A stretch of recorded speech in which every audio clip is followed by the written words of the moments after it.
Welcome to everyone, let's start today's class. आज हम बात करेंगे would have to. Would have to मतलब होगा, होगी, तुम्हें जाना होगा। You would have to go, I would have to go, मुझे जाना होगा। She would have to go, उसे जाना होगा। He would have to go, they would have to go, you would have to go.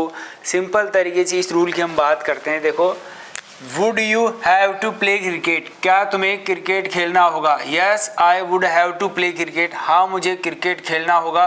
No I would not have to play cricket, नहीं मुझे cricket खेलना नहीं होगा।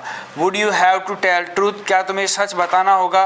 Yes I would have to tell truth, हाँ तुम्हें सच बताना, हाँ मुझे सच बताना होगा। No I would not have to tell truth, नहीं मुझे सच नहीं बताना होगा। Would you have to come here, yes I would have to come here, no I would not have to come here. Would you have to think positive, yes I would have to think positive, no I would not have to think positive. Would you have to go there, yes I would have to go there, no I would not have to go there.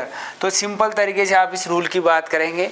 ये rule बेहतरीन rule है। Would have to का मतलब होता है होगा, होगी। Would have to का मतलब होगा, होगी, उस सेंस में हम इस रूल को प्रयोग करते हैं।